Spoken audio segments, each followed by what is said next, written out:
ബഹുമാനപ്പെട്ട ഉസ്താദുമാരെ, സ്നേഹം നിറഞ്ഞ രക്ഷിതാക്കളെ, എൻ പ്രിയ കൂട്ടുകാരെ, അസ്സലാമു അലൈക്കും വറഹ്മത്തുള്ളാഹി വബറകാതുഹു. സഹോദരരെ, മുത്തുനബിയുടെ അസാന്നിധ്യം എല്ലാവർക്കും ദുഃഖം തന്നെയാണ്.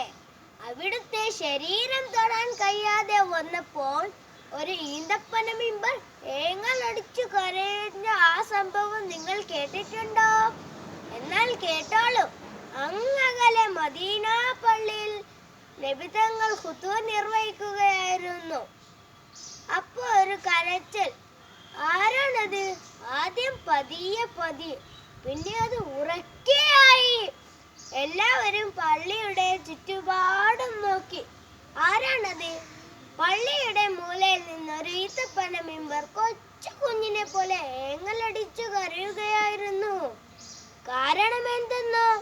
കഴിഞ്ഞ തവണയെല്ലാം നബി തങ്ങൾ അതിന്മേൽ നിന്നാണ് ഖുതുബ നിർവഹിച്ചത്. എന്നാൽ ഇനി അതിന്മേൽ നിന്ന് ഖുതുബ നിർവഹിക്കില്ലല്ലോ എന്ന ആ സങ്കടം സഹിക്കാൻ കഴിയാതെയാണ് അത് കരഞ്ഞത്. നബി സല്ലല്ലാഹു അലൈഹി വസല്ലം തങ്ങൾ അതിനെ പതിയെ തലോടി ആശ്വസിപ്പിച്ചു. ഇതാണ് നമ്മുടെ മുത്തുനബി. ജീവനില്ലാത്ത വസ്തുവെ പോലും ശാന്തനിപ്പിക്കുകയും ആശ്വസിപ്പിക്കുകയും ചെയ്യും.